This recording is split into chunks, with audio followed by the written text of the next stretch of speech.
今天我们要聊的是微星神枪手15，这台机器非常特别啊，它和育碧做了联动，推出了彩虹6号异种的联名特别款，在包装、外设、机身涂装上都做了游戏风格化。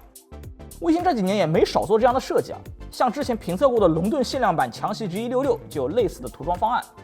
相比贴膜，它在外观的设计上更加精致，毕竟是官方同人嘛，跟民间自制就是不一样。而且游戏本在配置上的同质化太高了，和其他产品做出些差异化也是吸引用户的好方法。那么这台联名限量版笔记本表现如何呢？看完本期视频，相信你能找到答案。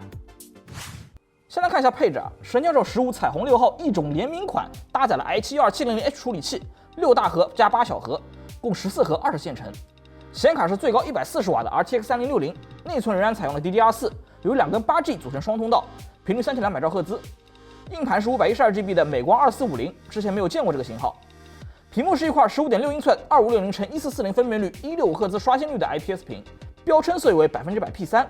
价格方面，官方参考售价为10599元。这个价格哈，因为里面还包含了限量礼盒、正版游戏以及联名外观，所以说呢，总价肯定是要往上加的。可能这就是联名限量版的威力吧。下面来看一下外观，作为游戏联名的游戏本，这台电脑在设计上融入了很多彩虹6号异种的元素。首先是包装箱，这配色，这标志，不知道的还以为里面装的是核弹发射器呢。其实三角形是游戏里面 React 小队的标识，而且呢，游戏的剧情是和病毒入侵有关的。打开箱子可以看到里面赠送的联名鼠标和鼠标垫都是类似的黄绿病毒风格。随箱还附赠了一张卡片，上面写着彩虹6号异种豪华版的兑换码，可以兑换一份游戏。看完配件，再来看电脑本体 ，A 面为金属材质，中间是 React 的三角 logo， 四周有线条作为装饰。屏幕以180度开合，上方有摄像头，下边框约2指宽。C 面则是做了这种辐射废土风格的涂装，上方是黄色渐变，右下角呢也有 React 的三角形图标。按照官方的描述，键盘是带有全新设计的炫彩光谱电竞键盘的，带3色背光，颜色不可调节。比较有意思的是，它是横向分区的。这台电脑搭载的数字小键盘布局和常规的不太一样啊，右边少了一排 ，Enter 键和点键调换了位置，方向键略小了一些，但是呢比半高大，看得出来是为了尽力保留数字小键盘。按键键程为 1.7 毫米 ，WASD 键有高亮设计，手感中规中矩。触控板左上角印有 React 的字母以及条形码等图案。最后来看一下地面，大面积的蜂窝状进风口，右下角呢是微星经典的1级能效标识。整机重量2.33千克，厚度24.9到28.6毫米，在游戏本里属于常规体型。看完外观，大家觉得这台神枪手15彩虹6号异种联名款怎么样呢？我觉得吧，这台电脑确实把异种里的游戏元素拉满了，并且呢，喷涂的效果确实比淘宝 DIY 贴纸好多了。去年我们测试过的限量版 G166 也是类似的设计。至于这种比较张扬的风格，你能不能接受呢？那就要看个人喜好了。然后再来看一下接口，左侧有2个 USB-A， 分别为 USB 3.2 正2和 2.0 速率；右侧是 3.5 毫米耳麦接口 ，USB 3.2 正2速率的 A 口和 C 口 ，HDMI 2.0 和 RJ45 网口。这个接口规格只能算是勉强够用啊。作为一台售价1万多的游戏本，还用着 USB 2.0 和 HDMI 2.0，而且呢 C 口还不支持视频输出。希望这些配置未来能够再安排升级上去。下面进入实测环节，首先是屏幕，它的面板来自群创光电，实测色域容积为 97.9% 的 P3， 色域覆盖 97.6% 的 P3。色准方面，它的伽马值为 2.2， 以 Display P3 为参考，平均调态以 1.21， 最大调态以 2.48， 表现良好。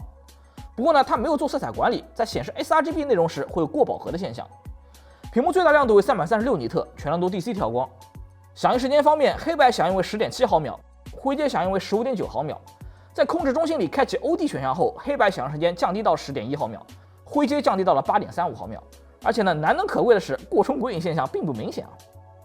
总结一下吧，神枪手15彩虹6号异种联名款的这块屏幕综合表现良好，既有高刷又有高分辨率，还兼顾了广色域。OD 模式下的响应时间比较快，鬼影呢也不太明显，打电竞游戏非常爽。然后是性能实测，先看 CPU， 它搭载了 i72700H 14核心20线程。在 Cinebench R20循环中，第一轮得分6466，之后会在6200分左右波动。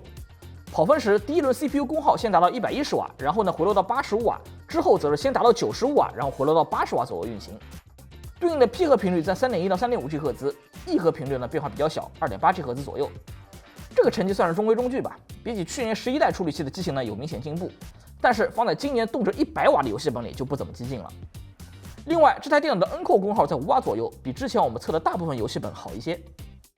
然后来看看显卡，这台电脑搭载了最高140瓦的 RTX 3060，实测 3D Mark Timespec 8753分 ，FSE 10585分 ，Super Precision 的校视场景5299分。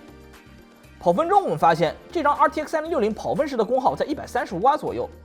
当然了，因为3060在130瓦就已经能发挥绝大部分性能了，所以说呢，少5瓦对性能的影响不大。实际跑分和130瓦甚至140瓦的3060差不多。测完理论性能，接下来是实际游戏的表现。比较遗憾的是，这台电脑没有搭载独显之联，所以说呢，只能在混合模式下测试了。首先是这台电脑联名的彩虹6号异种，这个游戏优化还行啊，在 2K 最高画质下，平均87帧，最低50帧，对于一个 PVE 打僵尸的游戏来说，也基本够用了。当然，如果分辨率降到 1080p 的话，帧数还能再高，可以达到平均132帧。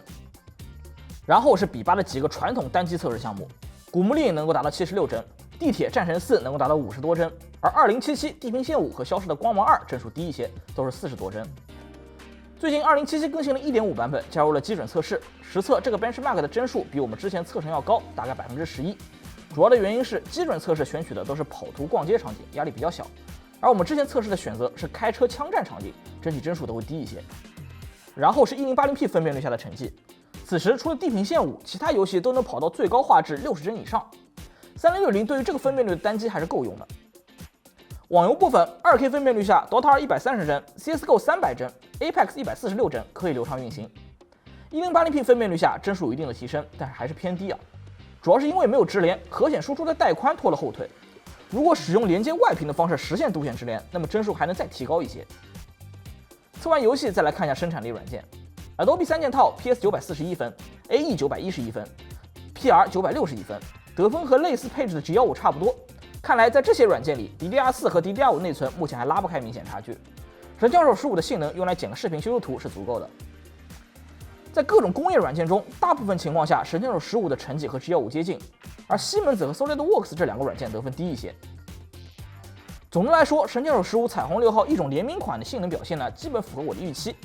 3060用来玩 2K 的网游和 1080p 的单机大作都没什么问题，而 2K 下的单机呢，则是需要适当降低一些画质来保证流畅。我个人比较在意的还是它没有独显直连，导致呢在一些高帧率的游戏中性能没有办法完全发挥出来。希望下一代能把独显直连给安排上，这样的话这台机器的电竞游戏性能就会很强了。好了，下面进入到经典的拆机不难环节，下卸底面的所有螺丝即可揭开后盖。拿下后盖的时候呢，我就感觉有些不对劲啊，怎么这么重呢？称了一下才发现，这底壳竟然有400克重。主要的原因是右下角加了一张金属片，具体作用呢，我也不是很清楚啊，总不能是用来平衡配重吧。针对这一点，我也问了一下 MSI 的工作人员啊，他们的回答是为了增强机壳底部的强度。这我还是第一次听说，学习了。再来看一下机身内部，左侧有一个2.5寸的硬盘位，但是呢接口是空焊状态，而且位置被一块大的减震块堵住了，藏私房钱的空间小了点。受这个闲置硬盘位的影响，它的电池容量比较小，53.5瓦时。实测 PCBug 时的现代办公时间为4小时22分钟。原装的固态硬盘是 512GB 的美光2450 PCIe 4.0/4速率，实测小容量读写能够达到3000多，但是呢出款后写入速度会掉到100兆左右，这个水平很一般啊。好在呢主板右侧还有一个 MDR 硬盘位可以自行加装。母项网卡是英特尔的 AX201，支持 WiFi 6，网卡右侧是2个叠放的内存插槽。原装的是2根8GB 的三星 DDR4 3200兆赫兹内存，双面8颗粒，内存工作在3200 Gear2 模式下。最后是散热，它采用了双风扇6热管的散热模组，其中 CPU 独占2根 ，GPU 核心独占3根，还有一根专门用来给供电和显存散热。下面来看一下它的散热表现。室温25度，单烤 FPU，CPU 91度，封装功耗80瓦 ，IA 功耗73.9瓦 ，P 核 3.5G 赫兹，E 核 2.8G 赫兹。单烤显卡 RTX 3060维持在81.3度，功耗140瓦，频率1830兆赫兹。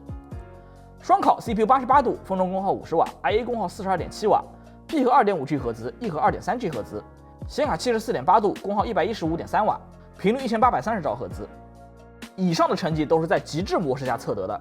此外呢，它还有一个风扇拉满的散热加速模式，也就是俗称的强冷。在这个模式下双烤 ，CPU 功耗依旧是50瓦，温度呢降低到了84度。显卡115瓦，温度降低到了72.3度。可以看出，强冷只能稍微降低一点温度，并不会对性能释放有什么影响。但是开启这个模式后，机器的噪音就会非常大了，达到61.3分贝。极致模式相对安静一些，57.9分贝，也超过了游戏本的平均水平。所以我建议日常就保持在极致模式或者均衡模式就行，没有必要开强了。最后来看一下表面温度，高温集中在了键盘中央区域，温度最高的键帽是 B 键47.7度，空格键45.1度，比较热。WASD 键36.8度，方向键31.5度。开启强冷之后，表面温度只降低了1度左右，效果不太明显。总的来说，神枪手15的性能释放可以达到主流水平，核心温度呢也不高，但是噪音明显偏大，而且呢键盘隔热效果不太好，像游戏常用的 B 键和空格键温度就比较高了，不影响正常使用啊。如果说追求体验的话，可以考虑外接键盘。看完了视频的全部内容，相信你对这台电脑也有一定的了解。按照惯例，这里总结了3条优缺点供各位参考。先说优点。第一，与彩虹6号异种联名设计，外观新颖。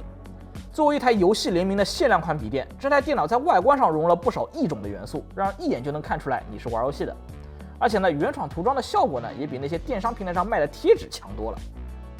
第二 ，BIOS 功能丰富，这也是微信游戏本的普遍优点啊。它的 BIOS 呢可以解锁很多选项，像内存频率、时序、CPU 温度墙之类的选项都可以进行调整，可玩性很高。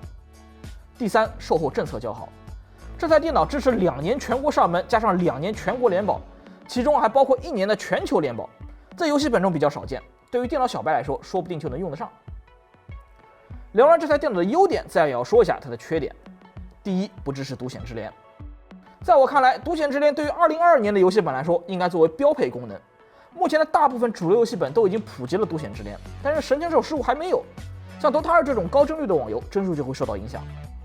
第二，高负载下噪音较大。这台电脑在双烤条件下，噪音达到了57.9分贝，而开启强冷之后，则是超过了60分贝，明显高于目前的主流游戏本水平。建议在玩游戏时搭配耳机使用。第三，固态硬盘性能较差。神枪手15采用的这块硬盘缓内速度还可以，但是缓外就有点太慢了，只有100兆左右。如果你对硬盘的速度有追求，那我不仅建议你加装一块高速硬盘，还可以考虑更换原装的固态硬盘。最后我们来总结一下，这台神枪手15彩虹6号异种联名款模具更新后给我的感觉依旧是主流游戏本的水准，甚至有那么一点复古啊。从散热表现来看，单烤80瓦，双烤50加115瓦，放在2022年只属于主流水平。这一代英特尔处理器游戏本的散热压力小，对于大部分这个厚度的游戏本来说没什么压力啊。但是呢，噪音、表面温度，神枪手的表现还需要进步。